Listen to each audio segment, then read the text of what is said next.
Just as a very quick introduction to me, I actually have only been working at Microsoft for a little over half a year.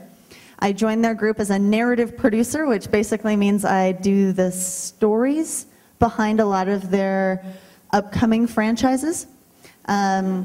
And I actually came from TV. I came from television animation. I worked at Disney Channel for a long time making cartoons. I sort of migrated over, but story is my love, and that's what we're going to talk about today, and how to actually weave story into your game, why you might want to weave story into your game, how to do it sensibly and kind of in the right way.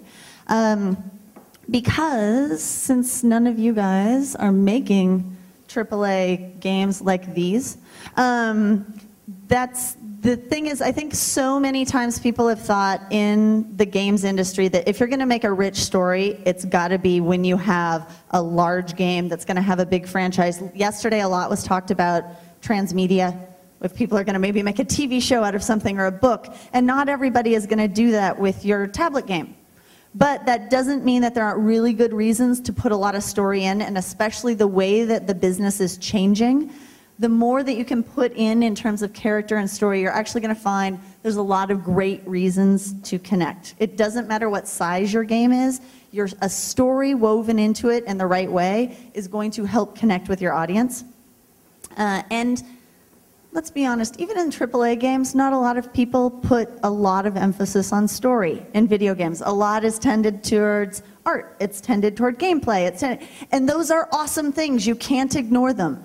But you absolutely have a lot of good reasons to put in more story, and I want to talk about some of the key reasons to do it.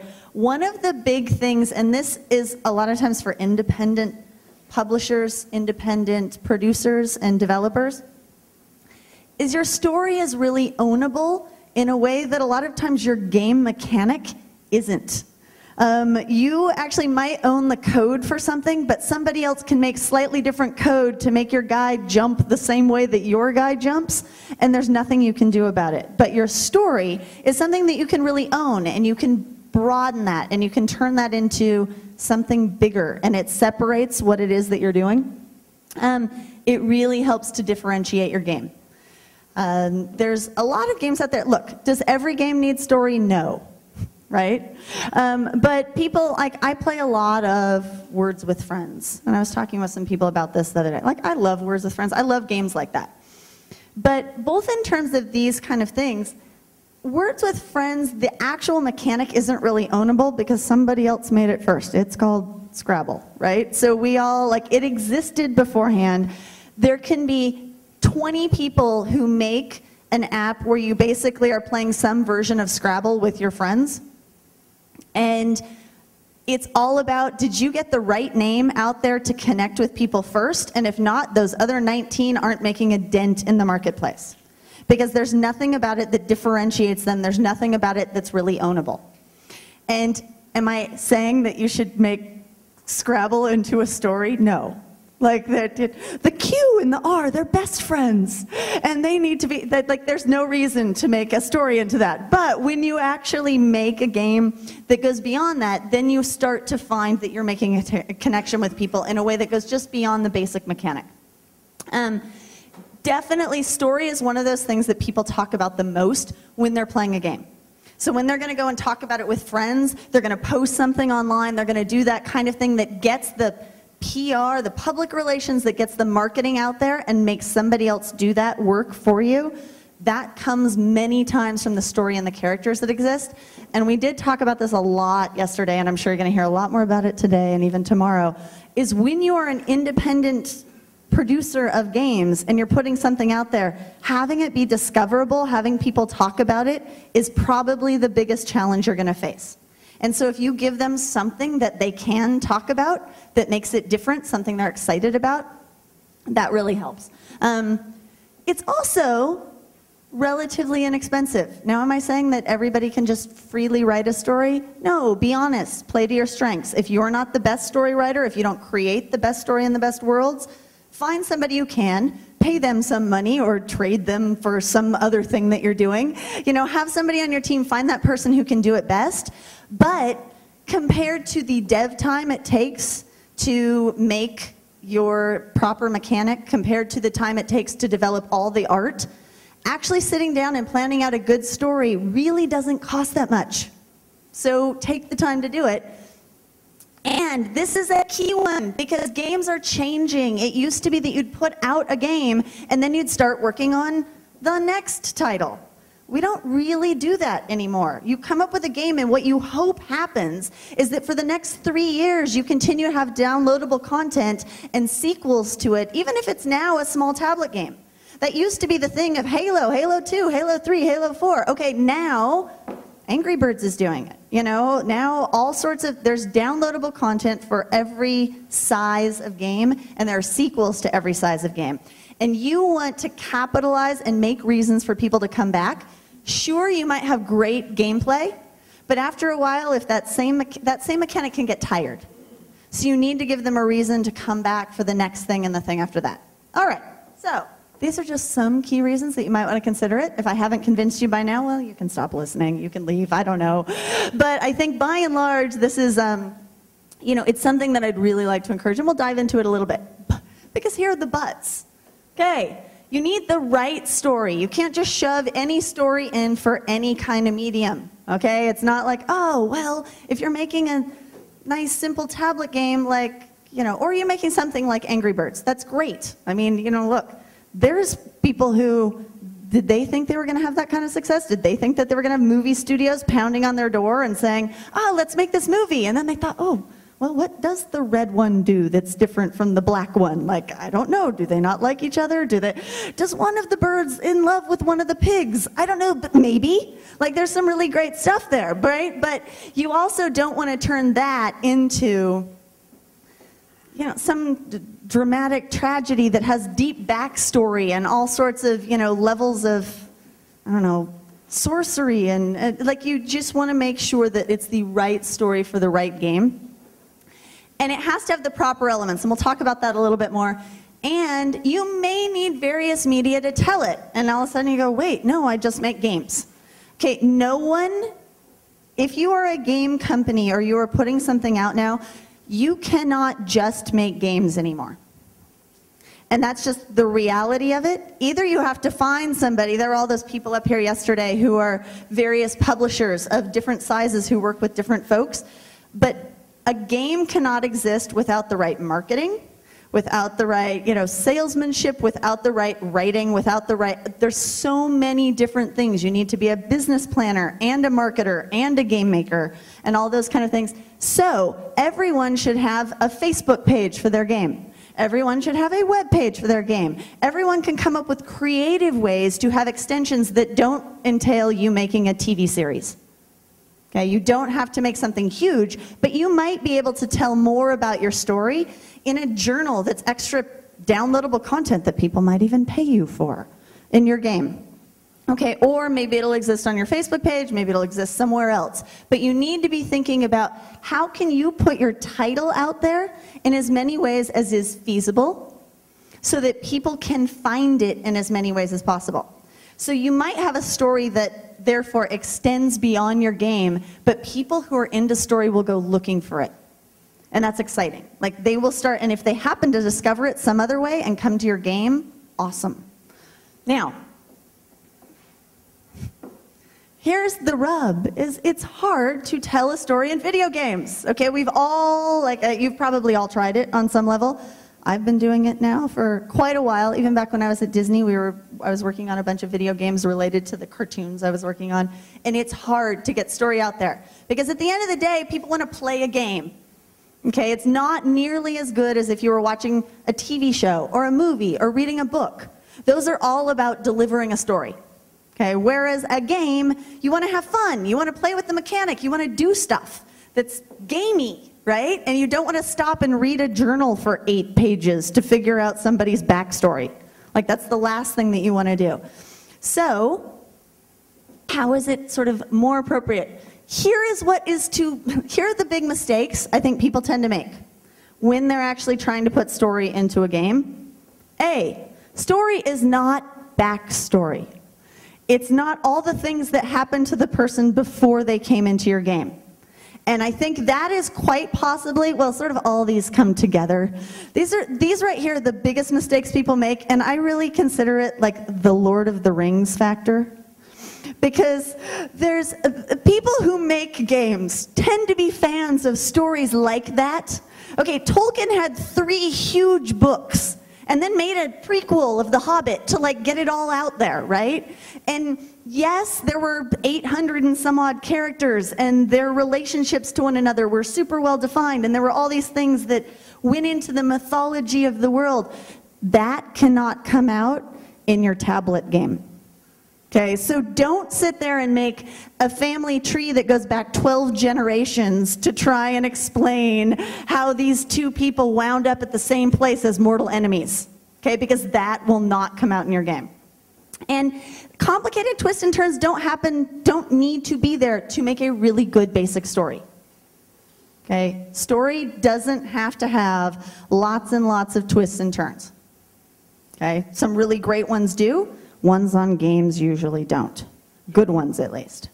All right. So, here's the other big thing. Story is not about plot. And a lot of people, I tell them this, and they're like, what? No, that's basically, don't those 2 things mean the same thing? Plot is basically what happens. It's the events that happen and how, oh, this happened, and then you moved on to this step, and then over here. Story, though, actually comes from the characters.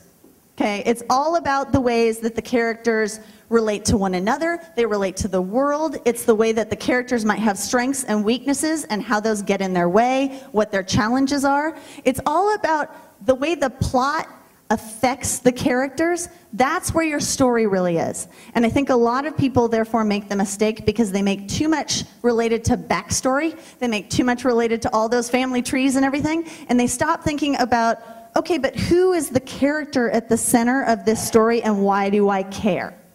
And if you care about that character, if you can make people care about what happens to that character, whether it's funny, whether it's tragic, but if you make them like that character, that's when you're actually going to make a real connection. People don't connect with plot, they connect with your characters. So it's all really about your character development, and once you make a good enough character, they actually tell you what they're going to do. And it's kind of a fun process. So here are a couple things, and I'm just going to, I'll put them up here. You can think about them. I'm going to be around. If you want to dive more into this, you can ask me a ton of questions about this later. I will be in the hallway. I will happily talk to you about it. But here are some big things as you're developing your characters that you want to ask. And they would be, first off, what do they want? Okay, like what do they really want out of life? And I will tell you the answer is not really to save the princess. Okay, the answer is not those kind of things that tend to be what we think of in games as being the story, the driving force and motivation.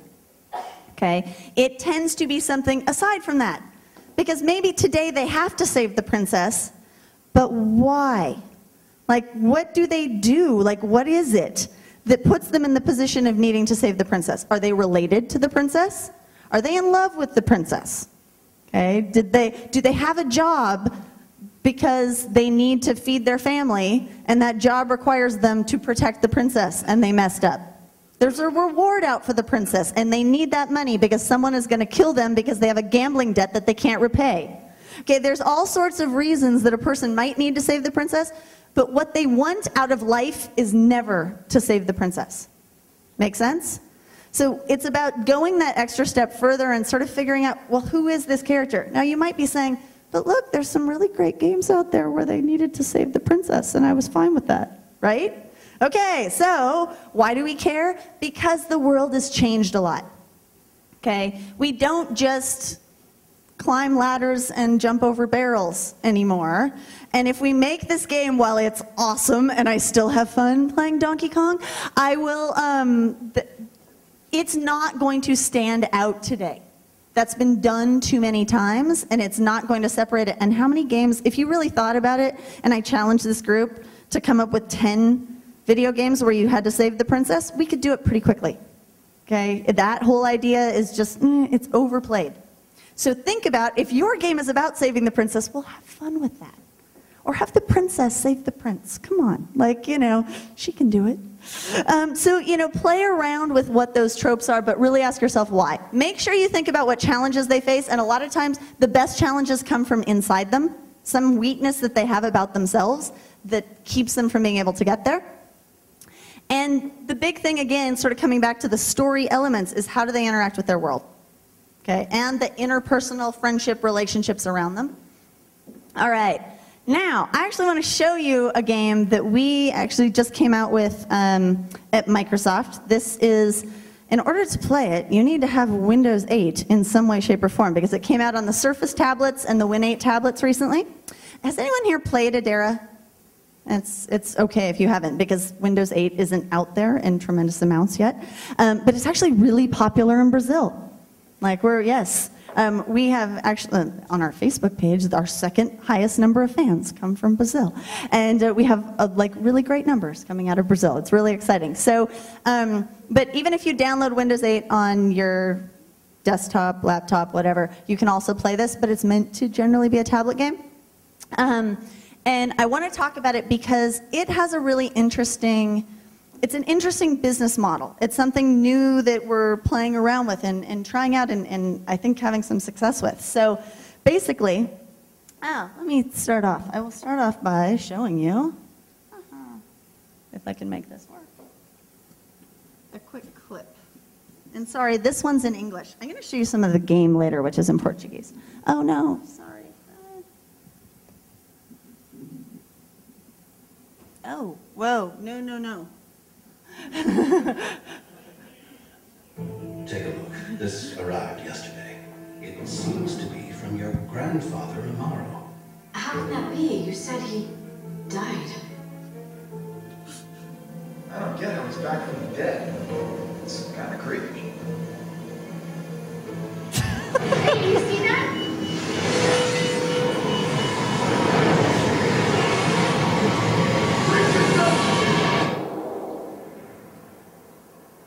Jane!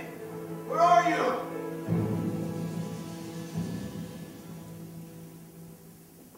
Dun, dun, dun. And Jane, this is actually, it's a tablet game. It's, so clearly there are some cinematics in it, but it's a combination hidden object, it's puzzle, it's adventure, sort of going through this world. And it actually is installed, you can see, on our Windows 8 machines, which is kind of exciting, so a lot of people are getting the chance to play it. But the thing about this game is your first episode is free, and this is a model that's starting to come out there, and then it's episodic. We're telling a story over the course of seasons, much more like TV. And the first is episodic, the second will be pay to play. And the idea is, okay, people are gonna love the first one so much, and they want to know what happens. And so therefore, when the next episode comes out, they're gonna be willing to pay a little bit of money for it, to play it. And that will continue on. But in order for that to make any sense, people need to want to come back, right? And the narrative for us is gonna be absolutely crucial in sustaining those users and keeping people coming back. And we've got a lot of things going for us. So you saw Jane. Jane is our main character. She's got a really interesting, not only backstory, but just life story. And the way that she has evolved as a human really impacts the story and the way she goes through it in this game. It's actually really exciting. She has familial relationships. She's sort of discovering this hidden world, and she realizes she's got a family connection to it, and she's both trying to figure out things about this world and the problems that it's causing for the larger world as a whole. Yeah, that's right, Jane saves not one, but two worlds. And Jane, then she also has this very deep family connection, and she's unfolding a real personal story and understanding how she is related to all this and where her family, the sort of secrets that her family holds. So it's a really exciting thing for us. And I can now actually maybe even show a little bit of the gameplay. So if you guys could now escape. Oh, yes.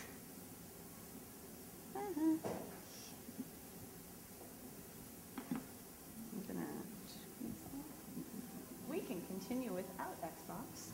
Oh.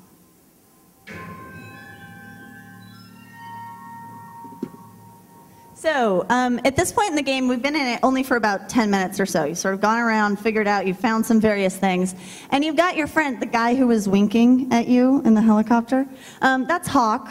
Hawk and Jane have a thing, sort of. And right now, he's injured.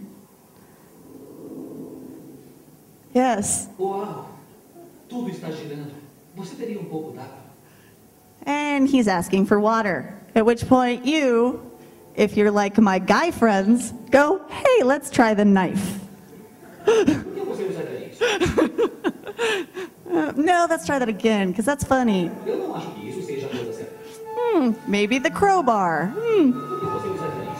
Okay, well, we'll finally give him some water. Oh, what? What happened? Well, it's because all we did was find a canteen. And so this right here is sort of the core of the hidden object game, is that now, oh, well, we've got to come over here and do some various, oops, sorry. Let me click on the water. Hello? I'm trying to do this from a mouse over here. It's very exciting. Oh, and while we're here, we can collect whatever this is, and we can collect whatever this is. Those might come in handy later. Oh, look, there's a whole world to explore. It is kind of an exciting, beautiful world. But now we'll go back out, and we'll go back over to our friend Hawk, and actually... Obrigado, você salvou a minha vida. Diga, o que é isso? É o seu peso de papel. Meu o quê? Eu quase me esqueci disso.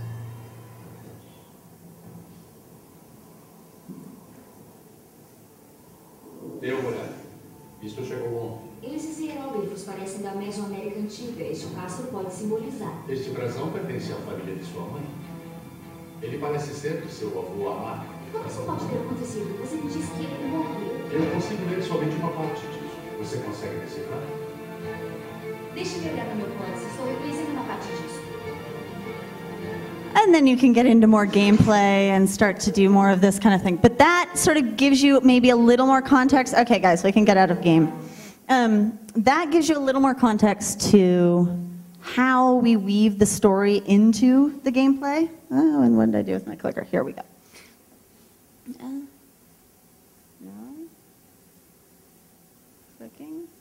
Clicking. Oh, maybe you guys are going to have to advance this for me, because apparently this clicker has stopped working. Hello? Hello? Okay, so, but here basically, but through going through this, I will tell you it was not a process without pain. So I would love to hopefully share a couple lessons that we learned by putting a fairly deep story into our tablet game. Okay, now keep in mind, we have, each tablet game is about 2.5 hours of gameplay, 2 hours of gameplay, and there's going to be multiple episodes throughout a season. So we actually have a good amount of time to work with to put in story, but that still doesn't mean that it's easy. You really have to plan out any story that you're going to put in ahead of time. You have to make sure that everyone on the team knows about the story and is working toward the same end. Because the story is not the be-all and end-all. It's one part of making a game. You want your gameplay to be fun. You want the whole sort of world to make sense. You know, and in this one, our game, like the press frequently calls our game something like Myst meets Lara Croft. And it really is kind of in that place. But you have to deliver on some of those promises of what it's like to go through those games, right? You can't just have it be all about story. So you need all elements of the game to support the story. You don't want people to have to stop and read 10 pages of journal. If there's something that a piece of art can tell you, do it in a piece of art. But that means that your art team has to know what you're going for. Okay, so plan out the story ahead of time and make sure everyone's involved. We have a ton of mini games that you'll see throughout this whole thing, and a lot of them are very related to the core story. They're like revealing something about what you need to know next, and that can only happen if the designers of all those games and the overall gameplay know what it is you're going for. And the story does not have to be complex to be meaningful. I mean, she's got basic family relations that are going on, and there is a mystery. So there have to be layers of this mystery that you uncover, but we do have some time to play that out. If your game is only 5 hours long, you might not have nearly as much time. So keep in mind how complex can it be for you to actually get it in that amount of time. All right. And this, I think, I can just then move on. Yes. Okay, so I'm going to skip over this because I know we're sort of trying to catch up on time.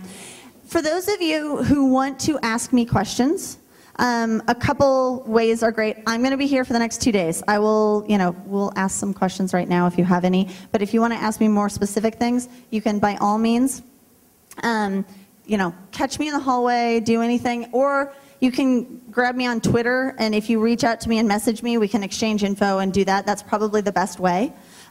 What I can't, and I'm happy to give you my card and everything as well, what I will say I can't do is have anybody emailing me their pitches of like, oh, I have this great game, because then at Microsoft we have to like send it to our legal department and do all sorts of things. But I am more than happy to answer various questions about your individual projects and do stuff like that. I just can't actually get them as any kind of submission, if that makes sense. So by all means, look at this. Now, I think we have a few minutes. If anyone has any questions, any specific things related to your projects, anything in general? Questions? Yes.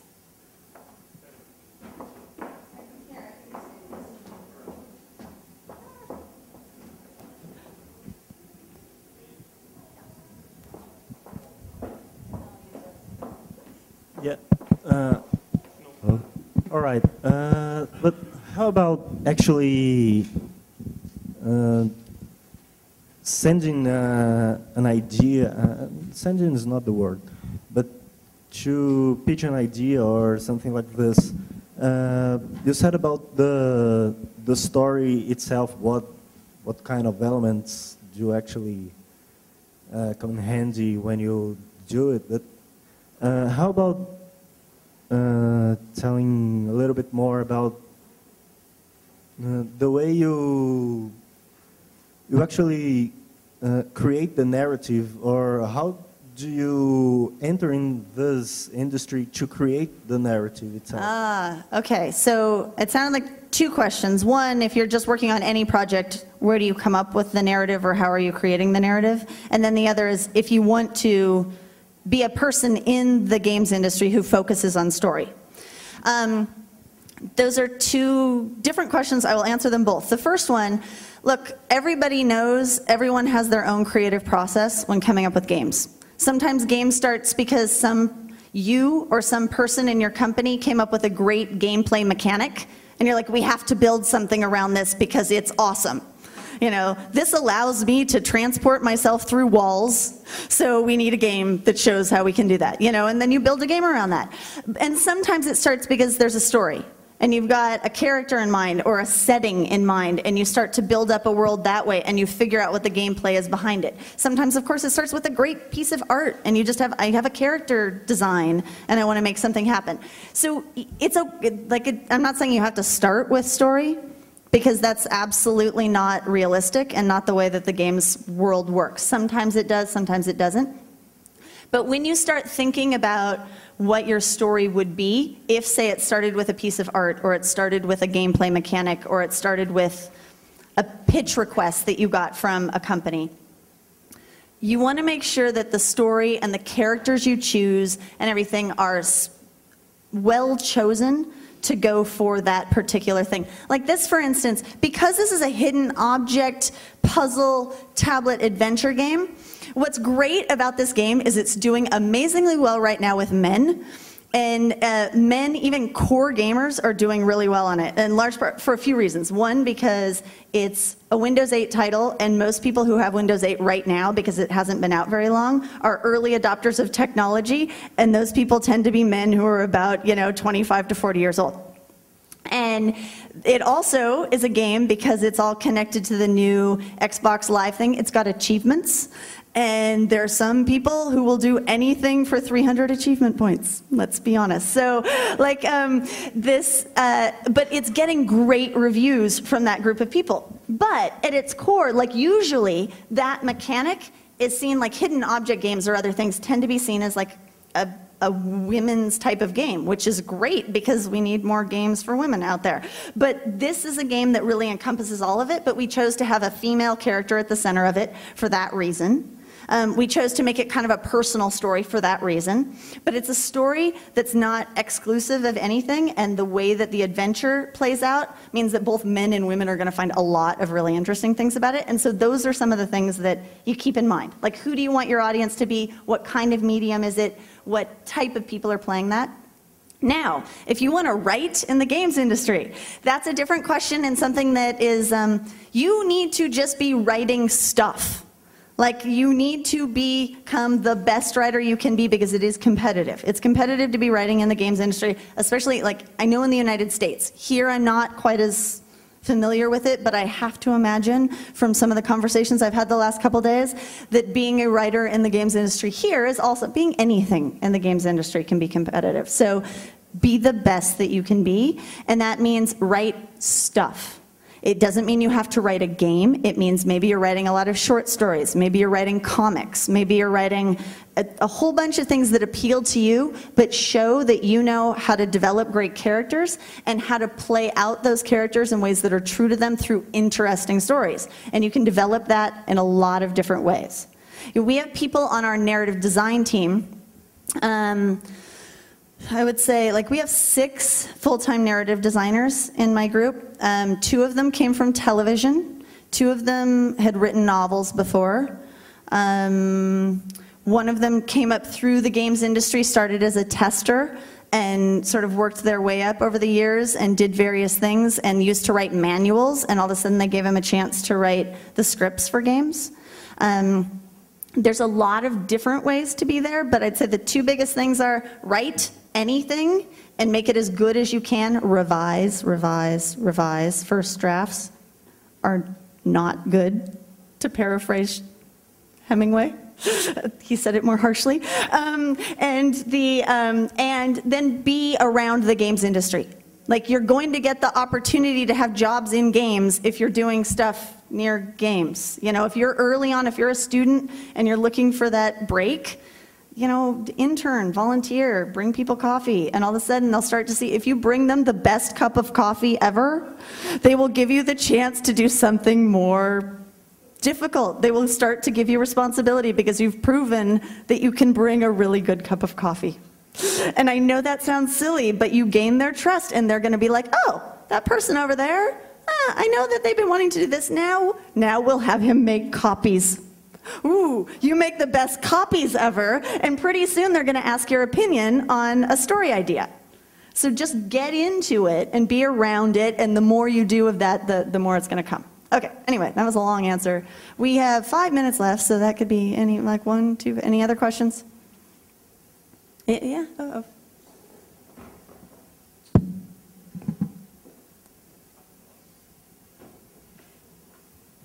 Hello. Do you have some tips, advice on how we can enhance the character, physical and psychological characteristics? Like if I do it on some cutscenes, if I do it on actions on the game. Do you have some tips for it? Like on tablet games, because we cannot put some long cutscenes, some long actions. And look, even on games that I work on that are large AAA titles, we always have to deal with, we don't want a bunch of cutscenes. You don't want hours of cutscenes and other things. And so that's when it comes down to trying to get everyone on board the production to be as into the story as possible, so that the little things that happen, the character design can tell so much story about that character without them having to say a word. And that's a huge win. What they're wearing, how they walk, all of those kind of things without you having to say something. Because I'm an animation fan, there's a movie out there, which you may or may not have seen. It's a French movie called The Triplets of Belleville. I don't know if you've ever seen this movie, but if not, you should see this movie for exactly that. The entire movie, it's a full-length feature film. The entire movie can't have more than 50 lines of dialogue. But everything about the way that movie was put together was there to tell you about the characters and the story. you see the designs of the characters. They're like these bodyguards who are literally like brick walls that walk around and protect this little guy. And there's people, like there's a waiter who literally walks by bending over backwards to please people. And everything that like each one of the characters does, every movement that they make, everything about their design tells the story. And the more you can do that with your gameplay, with your design, with your all of that, the better. Because talking in games kind of sucks. Like, it's not why you necessarily go to a game. You don't go to see the cutscenes. Some people do, and I think they're great. Like, I enjoy some of my, like, yeah, I don't have to shoot things for a little while. Like, I can sit back and I can watch something for 2 or 3 minutes, but then I want to start shooting things again, right? Like, you don't want to hang out and just watch a bunch of cutscenes and hear a bunch of talking. So the more you can do that, especially with the art, there's ways to also work it into whatever your mechanic is. Certain characters have certain abilities that other characters don't, and that says something about them. And so think about when you're choosing those, don't just assign them randomly. It's like, what makes the most sense for this character? Would he be able to cast a magic spell, or would he be able to like smash somebody in the face? And it depends on what kind of character he is. So every detail should think about the story, and it will help. Thank you. Yeah, and there was one over here. Okay, one more over here. Oh. No, whatever. Okay, 2 more. Yes, okay. I would like to know your thoughts about, you said that story is a lot about the characters and not so much about the plot. So, but many of the adventures games we see out there, they are exactly about the plot. You see, they design a plot, perhaps they make the player choose the plot they want to see. But what about games that focus especially on the characters and let the player decide the plot they want to see? And perhaps they design their own characters in the game.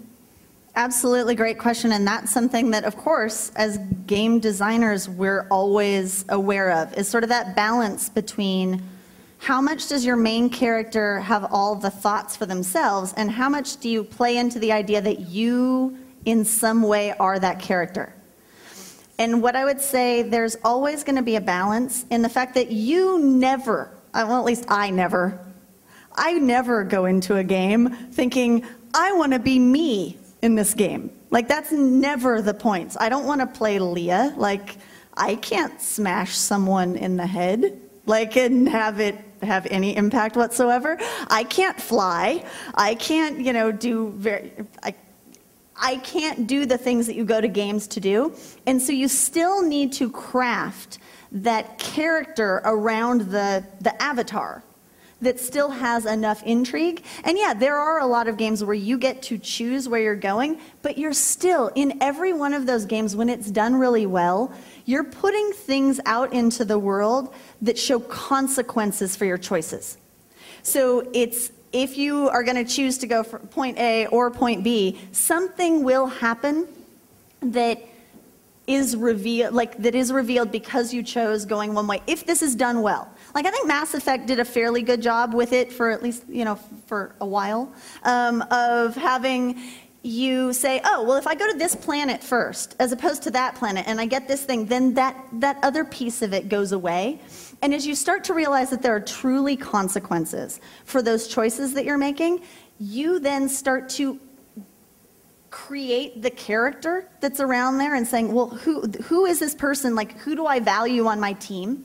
Who do I want with me? How do I want to be perceived in the world? Do I want to have the nice response every time and make people kind of do me more favors? Do I want to have the mean response and make things tougher, but come off with a nice bravado? And you allow then the player to build a character, but in order to do that and to make it rewarding, you need consequences. And I think that's the biggest thing about it. And if you do that and you steer people in directions, then you still are crafting a story, but you're doing it in a really deft way that's very rewarding for the player. But it doesn't mean that there's not a story there. So, and there was one more question. Yeah, I just wanted to know how many episodes and you're gonna have, and how much is gonna cost each one of them. You know, the cost right now is still up in the air because we're coming out with our next one soon, and so they're deciding that. So I actually can't say because I'm not the money person, I'm the story person. I wish I could answer that, but I can't. And then the episodes in the first season, we are going to have probably somewhere between 8 and 13 episodes in the first season. And then ideally, if it's a success, we're going to have more seasons. And a season is like a year? You're going to be... It'll take, yeah, it'll be somewhere around a half a year or so for all those, maybe half a year to 8 months for all of those episodes to come out and for you to sort of see it. So it kind of follows the TV seasons in a way. Yeah. And it's intriguing for us, and we're seeing, you know, part of this is an experiment, but so far it's working really well. We've got a lot of people playing it worldwide, and that's exciting for us. So those are all to be determined, but I think very, very soon. So if you're watching, I can update people later. But yeah, it's, and like I said, if you have Windows 8, the first episode's totally free to download. So I'd encourage, and if you have a Surface tablet or some other Win 8 tablet by any chance, most people, I think, are going to be getting these more around the Christmas season, and after a while, adoption comes in, and you start to get more of that. But it's the first episode's totally free, and I'd say check it out. And it's worth 300 gamer points. So anyway, and I think that's our time's up. I know that the next panel's here. So anyway, thank you guys so much. It was nice chatting with you, and I'm around. Ask me questions. Follow me. We'll get there.